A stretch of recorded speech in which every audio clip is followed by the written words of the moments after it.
Olá! Hoje nós vamos falar sobre o Evangelho segundo o Espiritismo. Eu sou Eduardo Zempulski e nessa nossa fala de hoje vamos abordar o capítulo 3 do Evangelho, que é Há muitas moradas na casa de meu pai. No item especificamente de 13, 14 e 15, que é a abordagem do planetas de provas e expiações. Antes de nós adentrarmos especificamente na nossa fala, vamos contextualizar dois pontos muito interessantes. O primeiro ponto é que este assunto está sendo abordado no início do Evangelho, é o capítulo 3. Quando nós temos uma obra, e nós sabemos que Allan Kardec tinha uma visão, né, como pedagogo, como educador, de que é preciso contextualizar antes de adentrar a assuntos mais profundos. Então nós temos os primeiros capítulos dos livros, né, baseados em um texto ou uma redação, com a introdução, com a apresentação. No meio da obra, nós temos o desenvolvimento, o desenrolar do conteúdo. E no final, nós temos as conclusões. Se nós tomarmos como base essa sequência, nós podemos perceber com certa clareza de que os primeiros capítulos do Evangelho estão contextualizando as ideias que virão. Então, se partirmos desse pressuposto, o capítulo 3 está mostrando trazendo algumas informações para que as demais abordagens já tenham um embasamento e a reflexão seja mais simples, mais fácil. Então vamos começar nesse primeiro ponto ainda, observando essa questão, né, da jornada de percepção para as muitas moradas na casa de meu pai. Então, o que Jesus nos traz nessas mensagens e que os Espíritos trazem uma ampliação, né, da explicação dessa passagem? Que existem muitos planetas habitados no universo. E aí já podemos entrar na análise de vários níveis de moradas. E se nós, no segundo item, no segundo ponto, né, de reflexão inicial, se nós criarmos uma analogia, quando ele fala, há muitas moradas na casa de meu pai, podemos também entender que se na casa há muitas moradas, podemos fazer uma analogia da casa como o universo, né? A casa de meu pai, a casa de Deus é o universo.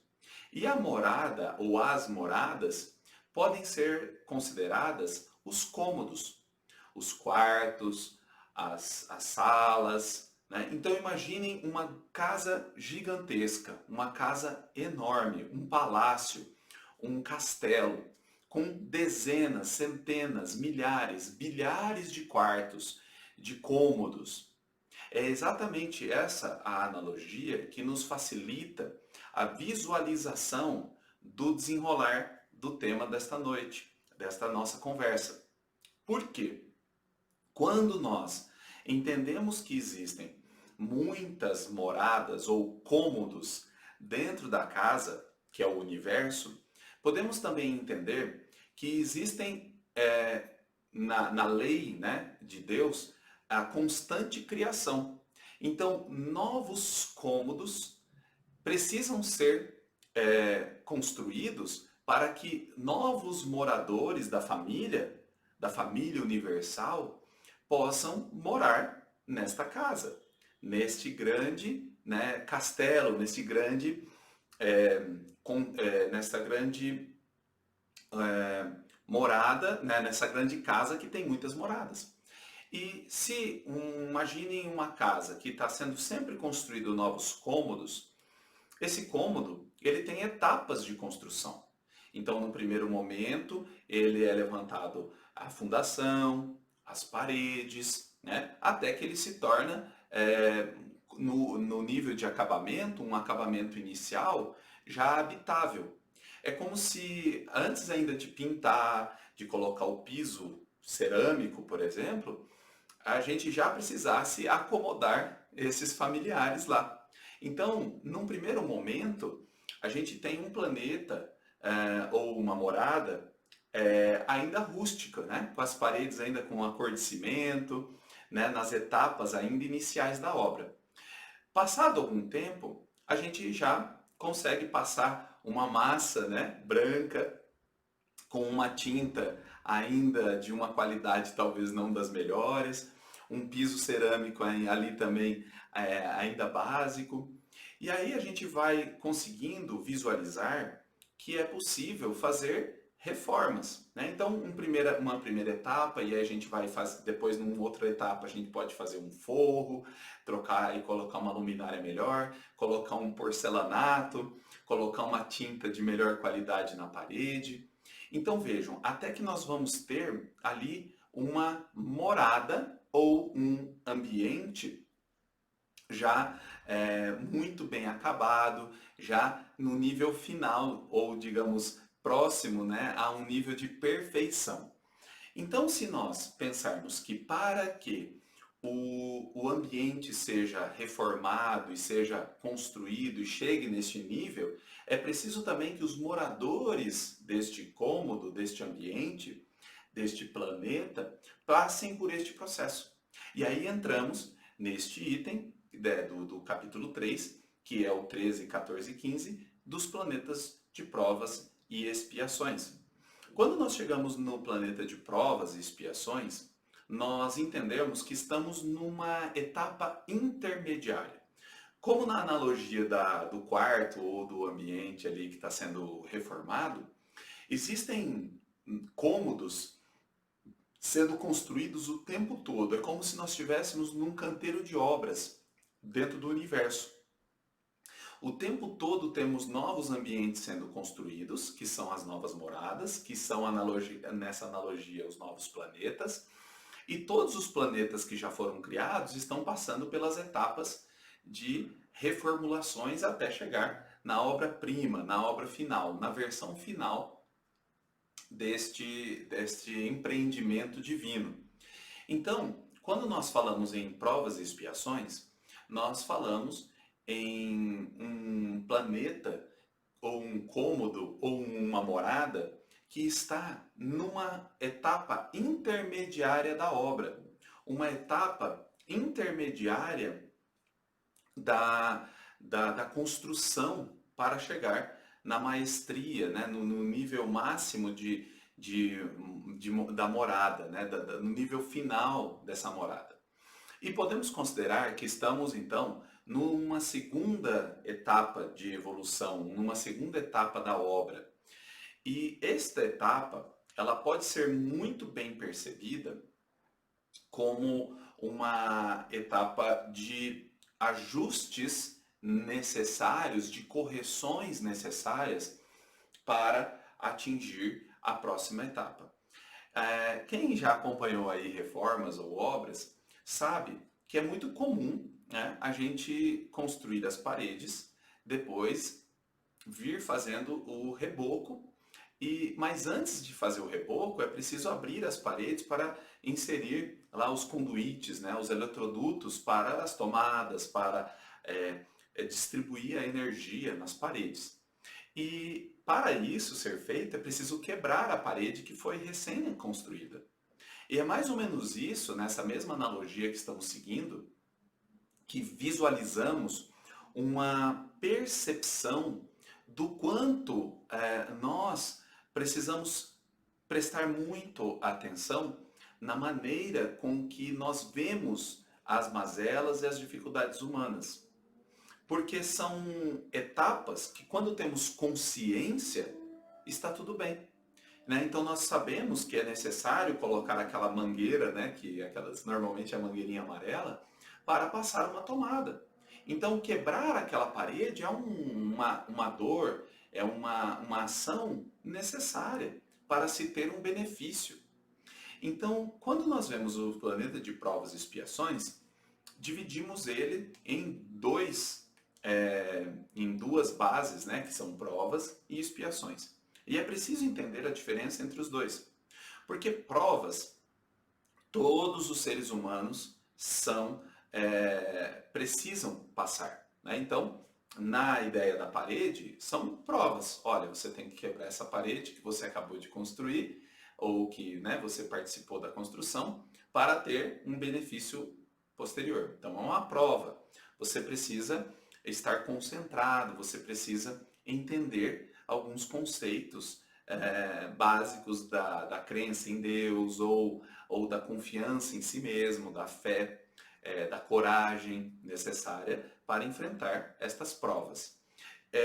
Também podemos fazer uma analogia com as escolas, né? É necessário passar por provas e não necessariamente as provas, né, que ainda são aplicadas hoje, porque a educação ela tem passado por várias reflexões e mudanças, e não necessariamente a prova com a nota, né? Ela não talvez a prova, né, divina, ela está mais distante da prova material do que a gente possa imaginar, porque não há ninguém julgando, né? A prova, no sentido que a gente conhece, tem alguém lá dando nota, falando está errado, está certo. E a gente sabe que a prova divina, a prova da lei de Deus que nós vivemos, na nossa própria consciência é quem gera essa correção e olha, isso aqui não foi bom, isso aqui foi melhor ou não.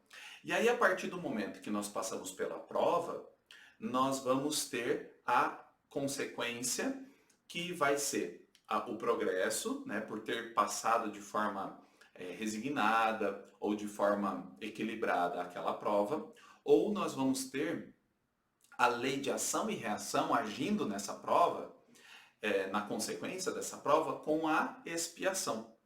Então, a expiação não é obrigatória, mas é normalmente passada por todos nós, porque é muita presunção de nossa parte imaginar que jamais iremos errar.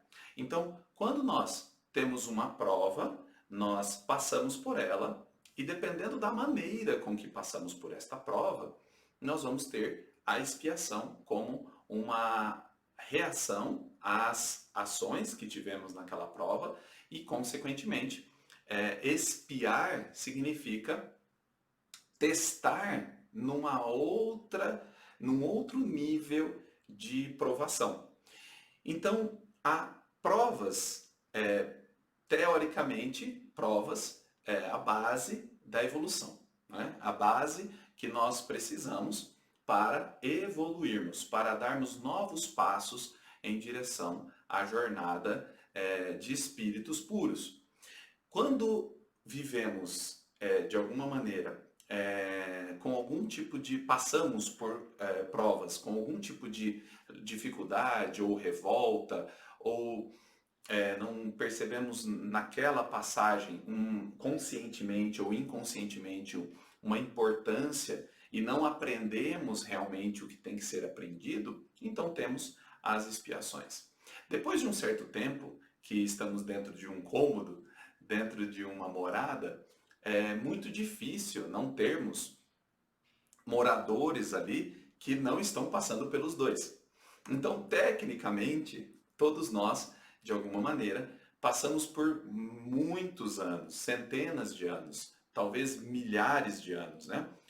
Podemos considerar muito essas etapas de mudança entre uma fase e outra da morada como um período para verdadeiramente colocarmos em prática todos os nossos aprendizados. E aí podemos dizer, também trazendo aqui uma reflexão um pouco mais ampla, que o processo da reencarnação nos traz momentos de folga, digamos assim, para refletirmos, para aprendermos e então voltarmos à Terra. Então, quando nós estamos na erraticidade, que é o momento, é a etapa entre uma encarnação e outra, nós temos a oportunidade de aprendermos, de refletirmos sobre o que fizemos na última encarnação. Então, nós temos muitas oportunidades durante essa jornada de estudarmos, de nos prepararmos. Então, imaginem na escola da vida que nós vamos para a escola e lá na escola nós convivemos então com as pessoas, né? Convivemos né, durante aquele período do dia, ou o trabalho, podemos pensar assim também, né? Temos várias provas também durante o trabalho, né, que não são avaliadas da mesma forma na escola. Então vamos fazer essa analogia. E de noite, de tarde, a gente vai para casa. Então imagina o seguinte, a gente fica um período trabalhando ou estudando, e aí a gente vai para casa dormir, que é talvez uma analogia de ficarmos um tempo é, na erraticidade. Então pensem só, na nossa verdadeira pátria, que é o nosso lar. Então por isso é a metáfora da nossa casa, né? A gente vai para a nossa casa, encontra com a nossa família espiritual e ficamos lá descansando, ficamos ali convivendo. É claro que não é sempre tão tranquilo assim, mas aqui é uma analogia bem simples, mas que nos traz uma percepção dessa clareza. Então durante essa passagem é, dos planetas e provas e expiações, os espíritos, eu estou pegando aqui o Evangelho, os espíritos começam dizendo assim, ó, que vos direi dos mundos de expiações que já não saibais, né? Que você já não sabe, pois basta considerar a terra que habitais. Lembrando que o Evangelho ele foi publicado há mais de 150 anos. Então, nós temos sim uma visão muito atual e que comprova que naquele momento nós ainda estávamos numa fase de provas e expiações. Né? Porque os espíritos dizem, olha, vocês já conhecem muito bem planetas de provas e expiações, não preciso falar muito. Só que tem uma parte bem interessante, que é o seguinte, ele fala assim, entretanto, nem todos os espíritos encarnados na Terra aqui se chamam aqui se acham em expiação. As raças aqui chamais selvagens são formadas de espíritos que apenas saíram da infância e que na Terra se encontram, a bem dizer, em curso de educação, para se desenvolverem pelo contato com espíritos mais adiantados. Olha que interessante. Então, é exatamente falando que quando nós temos poucas experiências reencarnatórias, quando nós ainda temos uma jornada inicial, onde nós ainda não cometemos, digamos assim, muitos deslizes nas provas, nós ainda não estamos em expiação. Os espíritos em expiação, continuando, se nos podemos exprimir deste modo, são exóticos na Terra.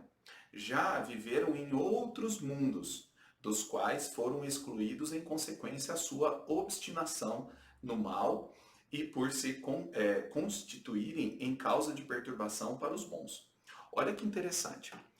Imagine então, voltando à nossa analogia, né, a gente tem aí algumas obras, né, falando dos exílios, né? E aí ele fala, olha, os espíritos em expiação não necessariamente entraram em expiação aqui na Terra. Eles podem já ter vivido em outras moradas, e na nossa analogia, em outros cômodos. Então é como se a gente tivesse alguns cômodos onde aquela pessoa já não se adequa mais. Então imagina o seguinte, imagina a gente reformando, né, um dos cômodos da casa, e a pessoa já está atrapalhando, já tem peças mais delicadas naquele cômodo, foi mudada a decoração daquele cômodo, e aí aquela criança, talvez ainda, ela não está conseguindo mais conviver naquele ambiente, porque peças delicadas que ela de repente está quebrando, ela está riscando a parede, né? Ela está ali fazendo a bagunça ali dentro daquele cômodo. E aí é natural, né? E aí é uma lei natural, não é um castigo, isso é muito importante a gente deixar claro, que essa pessoa, esse espírito, seja convidado a ficar num outro cômodo mais adequado à sua realidade. Então é como se nós tivéssemos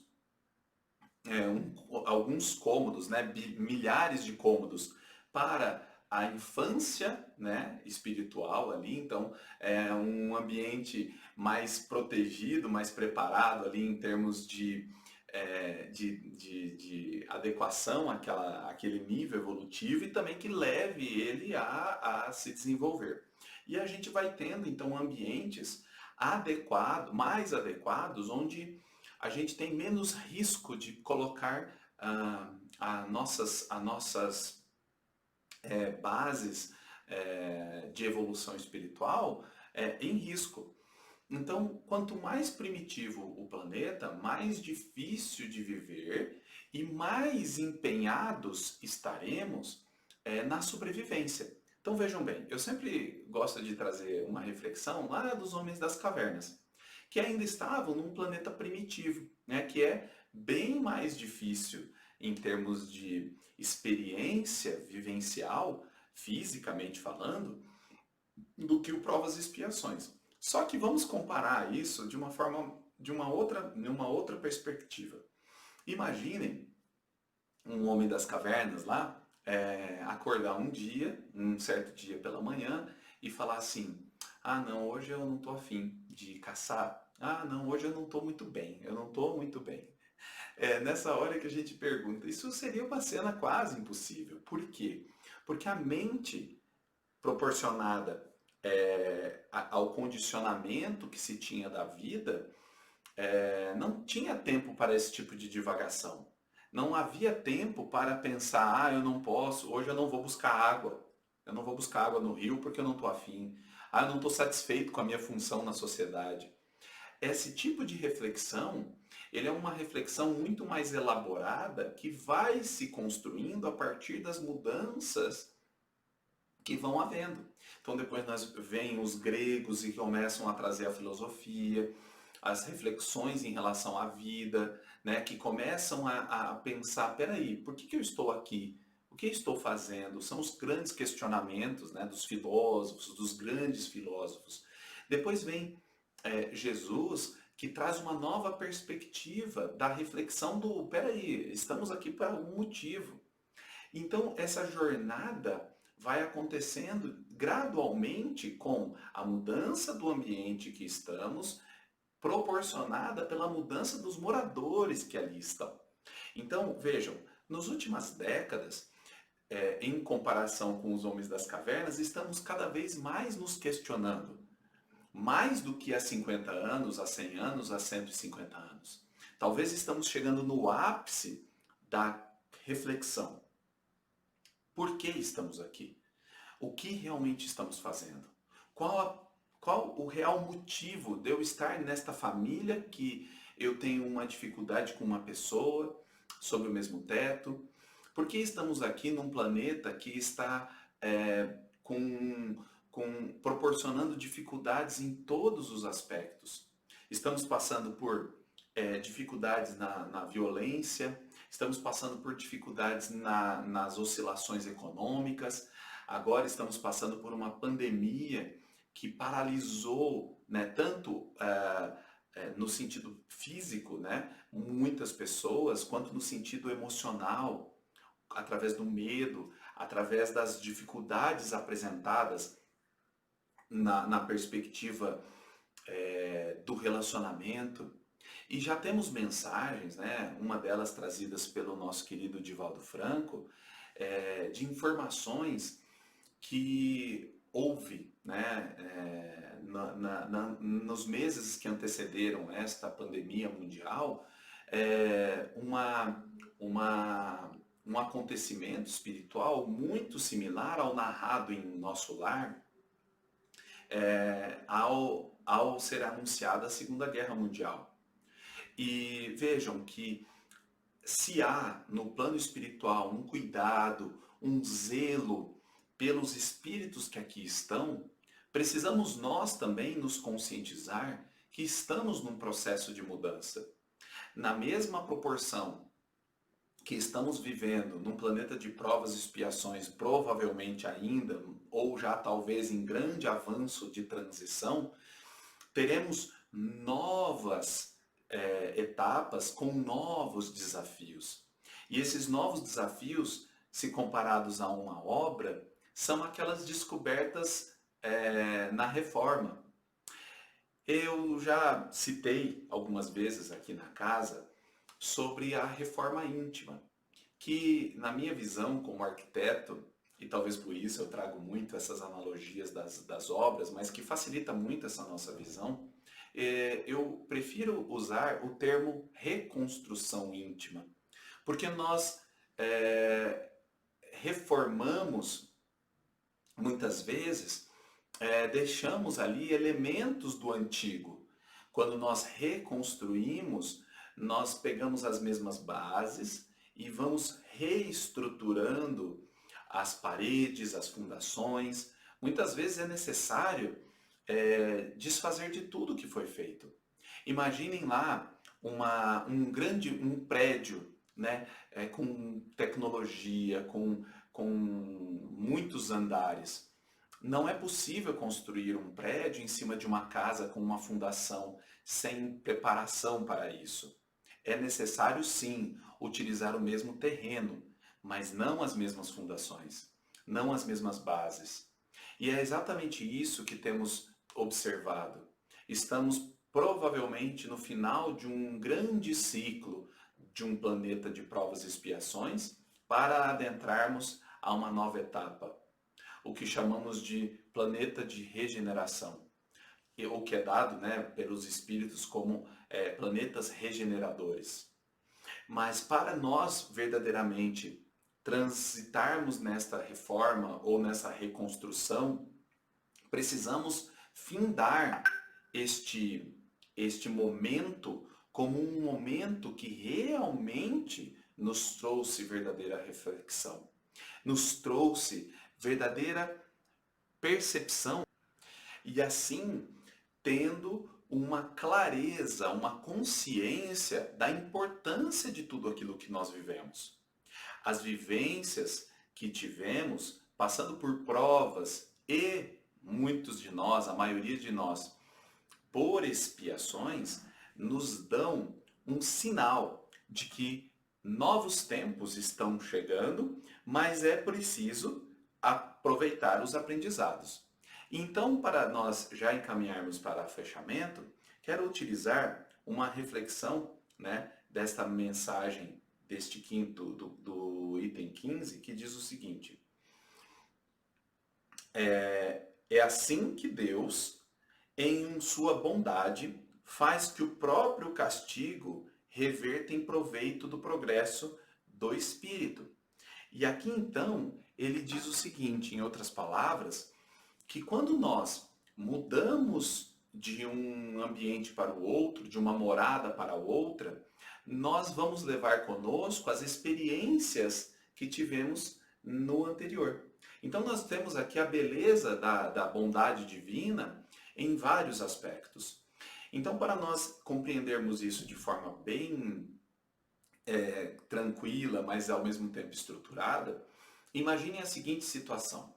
Temos uma jornada dos espíritos e temos uma jornada dos planetas.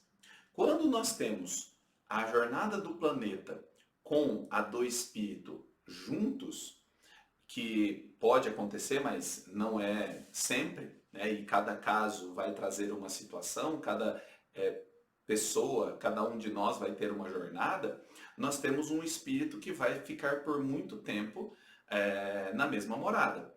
Mas também podemos ter uma evolução mais rápida do espírito em relação ao planeta, à morada. E aí sim, ele vai ser convidado, se desejar, a morar, a viver num planeta mais avançado. A mesma coisa pode acontecer quando o espírito começa a diminuir a velocidade e o planeta continua. E aí ele vai ser convidado a viver, a morar num planeta mais inferior, né? Um planeta inferior. Agora vejam que beleza, né, essa situação. De todas as formas, como dizem os espíritos no final do item 15, nós temos a bondade de Deus. Por quê? Porque aqueles que avançam aqueles que avançam, dificilmente se desconectam do planeta anterior. Então eles passam a ser, a querer participar de atividades de resgate, de auxílio, de apoio. Eles não vão abandonar aqueles que lhe foram caros nas suas vidas. Então, normalmente o espírito, quando ele evolui muito, ele não necessariamente quer deixar aquele planeta, mas sim ele passa a ser parte das esferas superiores de cuidado, de zelo por aqueles países que ele tem apreço, ou pelas pessoas que ele tem apreço, os espíritos que ali ficaram. Então vejam que interessante. A gente ouve muito nos dias de hoje falando, ai, para que eu quero descer. Né?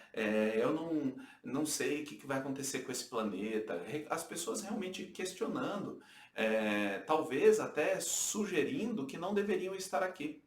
E olha como nós somos injustos com Deus quando nós questionamos. Quando nós falamos que este mundo está perdido, que as pessoas cada vez estão piores. É como se nós negássemos toda uma estrutura de avanço, de melhorias que estão acontecendo, mas não é porque os nossos olhos físicos não conseguem ver que não tem uma pleiade de espíritos abnegados, servidores do Cristo, se empenhando para se desenvolver o seu projeto, para realmente manter o ritmo das obras na nossa morada. Agora, nada nos impede de avançarmos e avançando, podermos escolher um outro planeta. Agora, a grande questão é, o questionamento de não estar aqui já é sinal de que nós devemos sim estar aqui. O questionamento de reclamar, de achar que nós não estamos no planeta certo, já é sinal de que nós realmente precisamos estar aqui.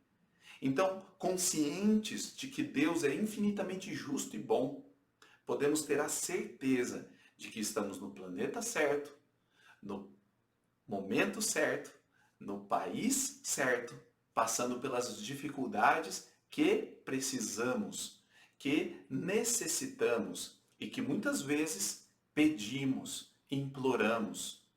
Quantos de nós ficamos em filas aguardando esta grande oportunidade de vivermos este momento incrível que estamos vivendo? Se estamos sofrendo, se estamos passando por dificuldades, provavelmente estamos em um momento de libertação das nossas dores, das nossas dificuldades, expiando tudo aquilo que é necessário para, de certa forma, expurgarmos, tirarmos do nosso coração, da nossa alma, da nossa mente psíquica, da nossa mente espiritual, todas as nossas lembranças e reminiscências de atos impensados, de desequilíbrios, de exageros, de desamor. Vejamos, o momento que estamos passando é uma oportunidade para voltarmos para nós, para voltarmos aos nossos familiares, continuando na reflexão que Divaldo nos traz relacionado ao momento que estamos vivendo. É a oportunidade de olharmos para o nosso lar, para a nossa família, como nunca vimos, talvez. De aproveitarmos para nos reinventar. Mas não nos reinventar só materialmente, que é uma grande preocupação também, mas nos reinventarmos conectados com a verdadeira essência que Jesus nos trouxe. Então, por que não aproveitar estes momentos de provas e expiações coletivas que estamos vivendo? Sim, estamos ainda vivendo provas e expiações. Mas, se fizer sentido, quanto mais complexa é a prova e a expiação, é sinal de que estamos no final de uma nova fase, no final de uma fase para iniciar uma nova fase. Se fizer sentido, observe como tem sido a nossa vida. a desconexão que estamos tendo com aquilo que verdadeiramente importa. E é isso que esta oportunidade está nos forçando a observar. Alguns estão fazendo escolhas que estão enveredando para novas provas e novas expiações, reajustando a oportunidade perdida. Que possamos todos nós, juntos nessa reflexão, de provas e expiações que agora juntos estamos passando, possamos nos conectar profundamente com nossa alma, profundamente com nosso ser, com os nossos familiares, espirituais e físicos, que nós possamos observar este momento e nos concentrarmos para passarmos por este momento de forma serena, consciente e grata. Gratidão a Deus pela oportunidade de estarmos aqui. Gratidão a Deus por termos a oportunidade de passarmos por essa prova.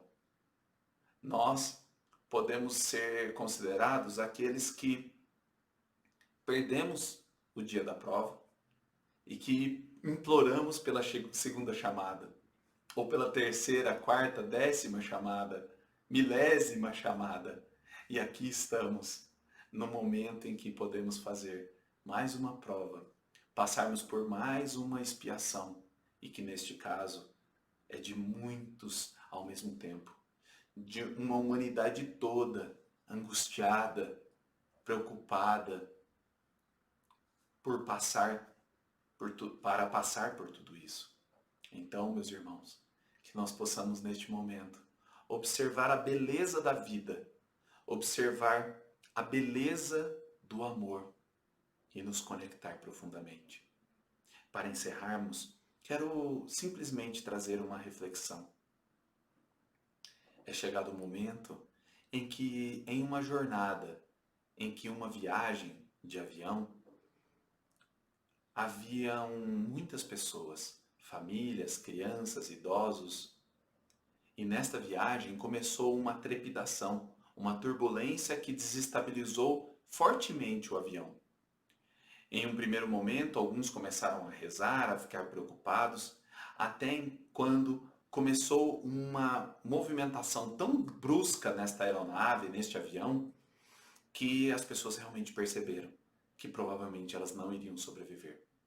E logo na primeira fileira, um senhor, uma senhora e algumas pessoas gritavam, outros choravam e perceberam que havia uma criança de aproximadamente 10 anos, tranquila e serena. Mesmo no meio daquela confusão, daquelas coisas caindo, máscaras caindo, aquela confusão de pessoas gritando, chorando, e aquela criança ali estava serena. O homem olha para ela e diz: menino, não está preocupado? Nós estamos caindo, o avião está caindo. E o menino diz: não, eu não estou preocupado, está tudo bem. E o homem então: você não está entendendo, nós vamos morrer. E o menino olha e diz: não, fique tranquilo. É o meu pai que está no comando desta aeronave. O meu pai é o piloto. E como um bom piloto responsável e que realmente faz de tudo pelos seus passageiros, ele vai nos colocar em segurança. Fique tranquilo. Eu confio no meu pai. E talvez essa é a grande mensagem. A fé. A fé que precisamos ter neste momento. A fé de que o nosso pai está no comando. E ele, como um bom piloto, que ama os seus passageiros, que ama os seus filhos, nos colocará em segurança numa próxima etapa que está por chegar. Muita paz a todos. Fiquem com Deus, com suas famílias, refletindo profundamente em seus corações na grande oportunidade que estamos tendo agora. Que assim seja.